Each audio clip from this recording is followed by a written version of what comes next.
요즘 장 보러 가보셨나요?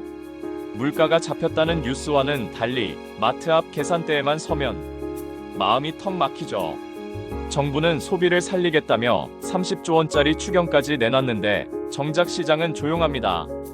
돈이 돌기는커녕 더 움츠러드는 분위기예요. 그런데 여기에 또 하나. 최근 외국인 투자자들의 움직임이 심상치 않습니다. 환율도 오르고 미국 쪽에서는 관세 카드까지 꺼내들었죠. 이 흐름 우리 경제에 어떤 시그널일까요? 오늘 이 영상에선 물가는 왜 안 내려가는지, 소비는 왜 죽었는지, 외국인 자금은 왜 빠지려 하는지를 모두 하나로 정리해드립니다. 뉴스보다 더 빠르고 훨씬 깊이 있게 지금 이 흐름 제대로 알고 넘어가셔야 합니다. 왜 물가는 안 내려갈까? 요즘 마트에서 물건값 보면 이게 잡힌 물가야? 싶습니다. 정부 발표에선 소비자 물가 상승률이 2% 초반대로 내려왔다고 해요. 7월 기준으로도 2.4% 수준, 안정세라는 표현까지 나옵니다. 그런데 현실은 왜 이리 팍팍할까요? 이유는 명확합니다. 우리가 체감하는 물가와 공식 통계 사이에는 구조적 괴리가 있기 때문입니다. 첫 번째 이유, 고정비 항목의 비중이 커졌기 때문입니다. 예전에는 식재료, 외식비가 물가 인상의 중심이었다면 요즘은 전기요금, 가스요금, 집세처럼 떨어지지 않는 항목들이 큰 비중을 차지하고 있어요. 특히 전기가스는 정부가 한번 올리면 그 다음에는 쉽게 내리지 않죠. 주택 임대료 역시 전세가 월세로 전환되며 평균 금액 자체가 올랐습니다. 이런 끈적한 물가가 체감 상승을 부추깁니다. 두 번째 이유는 공급 비용의 인플레 요인입니다. 수입 원자재 가격, 국제 농산물 가격, 물류 비용은 2022에서 23년 폭등 이후 어느 정도 안정됐지만 완전히 예전 수준으로 돌아오진 않았습니다.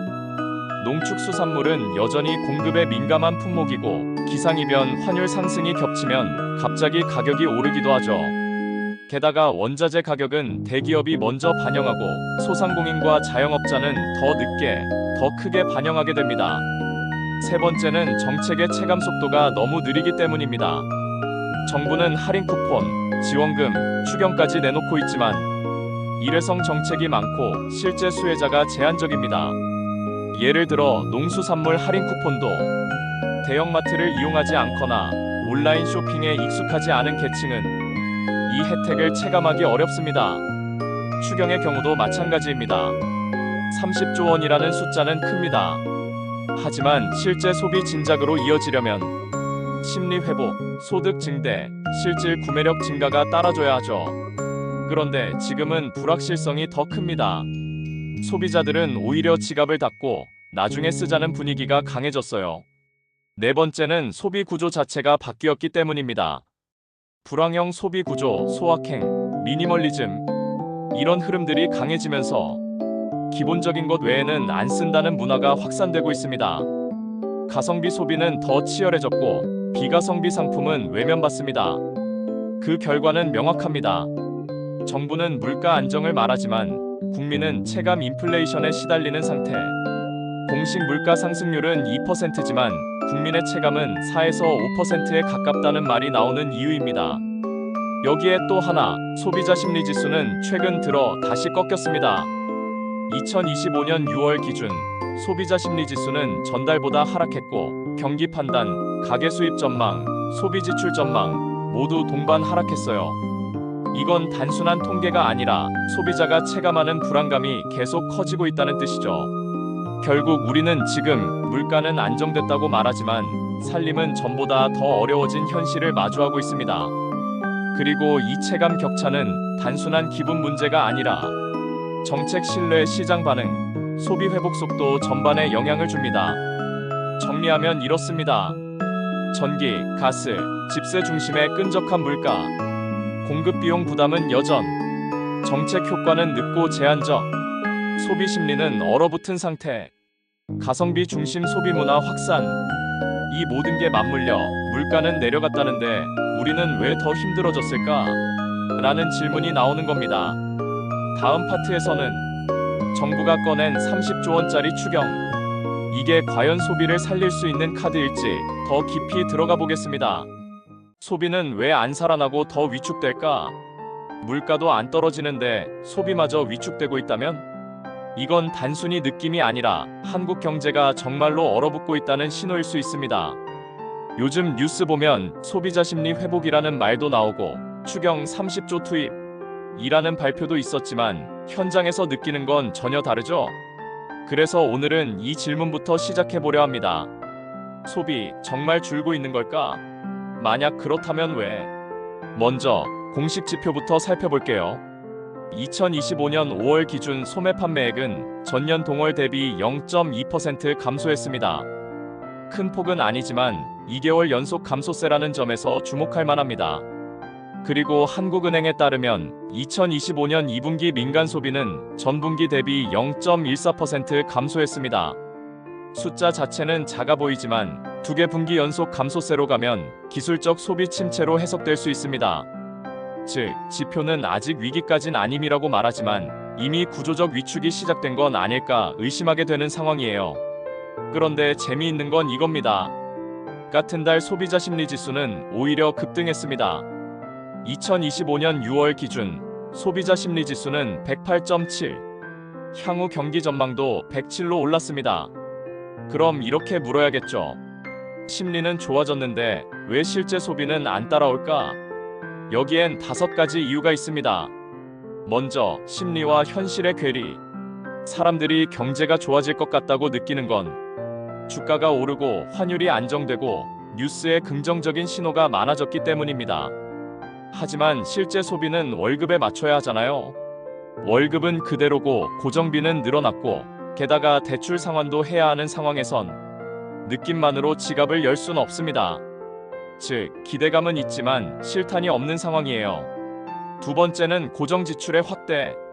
전기세, 가스비, 통신비, 보험료, 대중교통비, 교육비. 이런 어쩔 수 없이 나가는 돈이 지출의 대부분을 차지하고 있습니다. 이런 고정 지출은 줄이기도 어렵고 소비로 분류되기도 애매하죠. 결국 여유돈이 줄어든 만큼 외식 문화 의류 같은 선택적 소비는 쪼그라듭니다. 세 번째는 불안한 미래. 사람들은 요즘 소비보다 비축을 더 우선합니다. 혹시 모를 실직, 혹시 모를 경기 침체에 대비해 돈을 쓰기보단 모아두려는 심리가 강해졌죠. 특히 자영업자, 프리랜서, 중소기업 근로자 등 소득이 불안정한 계층일수록 더 절약하는 경향을 보입니다. 네 번째는 정책 체감의 시차. 정부는 추경 30조 원을 편성하고 소비 쿠폰, 할인 행사, 재난적 의료비 지원 등을 강화하고 있습니다. 하지만 이런 지원은 한시적이고 대상자가 제한적이며 즉각 소비를 유도하기엔 약한 수단입니다. 예를 들어 농축수산물 할인 쿠폰은 1인당 2-3만 원 수준이며 사용처도 제한돼 있어 실제 소비 진작 효과는 제한적이라는 평가가 많습니다. 다섯 번째는 구조적 소비 패턴 변화. 팬데믹 이후 사람들은 집밥, 비대면 소비, 중고거래 등 지출 자체를 줄이는 방식에 익숙해졌습니다. 이제는 많이 사는 것보다 덜 쓰는 것이 미덕처럼 여겨지기도 해요. 그래서 소비를 살리기 위한 정책이 나와도 사람들의 라이프 스타일 자체가 달라진 탓에 반응이 더딘 것이죠. 이 5가지가 복합적으로 작용하면서 우리는 좋아진 분위기 속에서도 소비가 살아나지 않는 기이한 현상을 마주하고 있는 겁니다. 그래서 지금 중요한 건 통계 하나만 보고 소비 회복이다 라고 단정하지 않는 겁니다. 지표는 점점 나아지는 듯 보여도 현장의 소비는 여전히 조심스럽고 정부 정책은 한 번에 터지는 효과를 주지 못하고 있어요. 결론은 이렇습니다. 우리의 소비는 숫자보다 마음에서 시작되며 마음보다도 더 중요한 건 지갑에 남은 여유입니다. 다음 파트에서는 이 소비 위축 속에서 외국인 투자자들은 어떤 판단을 하고 있는지, 그리고 그 판단이 우리 시장에 어떤 영향을 줄 수 있는지 자세히 짚어보겠습니다. 외국인 자금은 왜 빠지려 할까? 앞서 말씀드렸듯 지금 한국 경제는 소비도 얼어붙고 체감 물가도 내려오지 않았습니다. 그런데 이런 와중에 또 하나 신경 써야 할 게 있습니다. 바로 외국인 자금 흐름입니다. 요즘 주식시장, 환율 흐름을 보면 외국인들이 떠날 준비를 하고 있는 건 아닌가 하는 분석이 점점 늘고 있습니다. 그럼 왜 지금 외국인 자금이 빠질 수도 있다는 우려가 나오는 걸까요? 첫 번째 이유는 금리 방향성의 불확실성입니다. 2025년 7월 10일 한국은행은 기준금리를 2.5%로 동결했습니다. 그런데 이게 단순한 동결이 아니라 직전까지 4차례에 걸쳐 금리를 내린 뒤에 멈춤 상태입니다. 즉, 한국은 이미 선제적으로 금리를 많이 내렸고 지금은 다음 한 수가 애매해진 상황이에요. 반면 미국 연준은 여전히 금리 인하를 망설이고 있습니다. 7월 미국 CPI 소비자 물가는 전년 대비 3.0% 상승, 근원 CPI도 여전히 3.3%대에서 버티고 있죠. 미국 금리는 그대로, 한국은 낮아졌다. 이 말은 즉, 원화 자산의 상대적 매력이 떨어졌다는 뜻입니다. 특히 외국인 입장에서 환차손 가능성이 커지면 주식 채권 시장에 들어왔던 돈을 빼게 되죠. 두 번째는 미국의 보호무역 기조 심화입니다. 최근 미국은 중국산 제품에 대한 추가 관세 확대, EU와의 무역 마찰, 반도체 전기차 보조금 규제 등 공급망 중심의 자국 이익 중심 정책을 계속 강화하고 있습니다. 이 여파는 한국 수출주와 공급망 연계 기업에도 부담을 줍니다. 특히 반도체, 2차전지, 디스플레이처럼 글로벌 밸류체인에 민감한 업종들은 불확실성 확대, 즉 투자 매력 감소로 이어집니다. 실제로 2025년 7월 둘째 주 기준 삼성전자와 SK하이닉스를 중심으로 외국인 순매도세가 다시 증가하고 있어요. 세 번째는 환율 방향의 불안정성입니다. 2025년 7월 12일 기준 원달러 환율은 1380원을 넘나들고 있습니다. 이는 불과 2주 전보다 30원 넘게 오른 수치입니다. 환율이 오르면 달러로 투자한 외국인 입장에선 손실 위험 증가, 특히 이들은 수익이 보장되지 않으면 더 빠르게 움직인다는 특징이 있죠. 국내 증시의 지지선이 무너지거나 환율이 1,400원대를 넘을 조짐이 보이면 예고 없이 대규모 자금 유출이 일어날 수도 있습니다. 네 번째는 신흥국 자산 전반에 대한 리밸런싱 우려입니다. 최근 인도 주식시장에 외국인 자금이 몰리면서 한국은 빠져나오고 인도로 들어가는 게 아니냐는 말이 나옵니다. 실제로 2025년 6월 기준 MSCI 신흥국 지수 내 한국 비중은 소폭 하락했고 인도 대만 비중은 오히려 늘었습니다. 외국인 입장에선 더 높은 성장성, 더 안정적인 환율을 찾아 움직이기 때문이죠. 다섯 번째, 국내 정치 경제의 불확실성도 한몫합니다. 상법 개정안, 대주주 규제 강화, 자사주 소각 의무화 등 최근 연이어 터진 기업 지배구조 이슈는 해외 자본 입장에선 정책 리스크로 인식될 수 있습니다. 투자자들은 한국에서 돈 벌 수 있을까?가 아니라 돈을 뺏기진 않을까?를 먼저 생각합니다. 정리하자면 지금 한국 시장에선 외국인 투자자 입장에서 이런 공식이 성립합니다.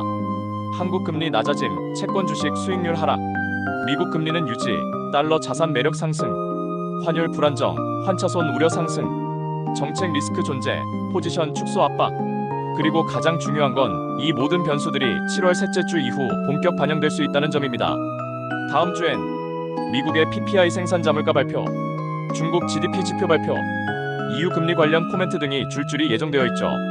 이런 글로벌 이벤트들이 자금 유출이냐 유입 지속이냐의 분기점이 될 수 있습니다. 결론은 이렇습니다. 지금은 외국인 자금이 당장 떠난 건 아닙니다. 하지만 떠날 수 있는 명분과 계기들은 계속 쌓이고 있습니다. 금리 차이, 환율 불안, 수출 불확실성, 정책 리스크. 그런데 이걸 모르고 투자하면 왜 이렇게 주식이 빠지지? 환율이 왜 오르지? 하고 뒤늦게 당황하게 됩니다. 그러니 지금 이 시점에서 외국인 자금 흐름을 꼭 주시해야 합니다. 이건 단순히 투자자용 정보가 아니라 우리 경제 전체의 방향을 바꿀 수 있는 변수이기 때문입니다.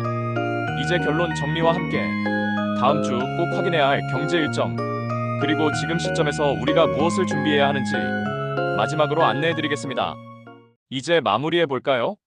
지금 우리가 겪는 경제는 통계보다 체감이 더 중요한 시대입니다. 공식 물가는 2%인데 장 보면 왜 이렇게 안 줄지? 싶고요. 소비자 심리는 올랐다는데 내 통장은 더 조심스럽고 외국인 투자금은 이번 주 말부터 심상치 않은 기류를 보이고 있습니다. 정부는 추경 30조 원을 편성하고 소비 진작, 물가 안정에 나서고 있지만 현장의 반응은 조심스럽고 느립니다. 이런 시기일수록 중요한 건 하나의 지표를 단편적으로 보지 않는 힘입니다.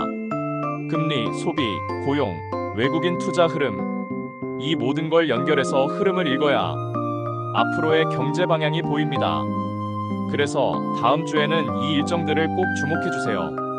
7월 16일 수 미국 생산자 물가, PPI 발표, 기업 물가 흐름, 금리 정책 판단 기준, 7월 17일 목 중국 2분기 GDP 성장률 발표, 한국 수출 환율의 직접적 영향, 7월 18일금 미국 신규 실업수당 청구 건수 발표, 한국 6월 고용동향 발표, 경기 둔화 여부와 소비 회복력 가늠할 수 있는 핵심 지표들입니다. 이런 지표들 뉴스에서는 흘려보내기 쉽지만 이 채널에선 연결해서 쉽게 풀어드립니다. 구독하시면 하루 전 혹은 발표 당일 아침에 이 지표가 왜 중요한지 요약해드립니다. 좋아요와 댓글은 콘텐츠 제작에 정말 큰 힘이 됩니다. 함께 경제를 이해하는 힘, 지금부터 같이 키워봐요. 다음 영상에서 뵙겠습니다. 감사합니다.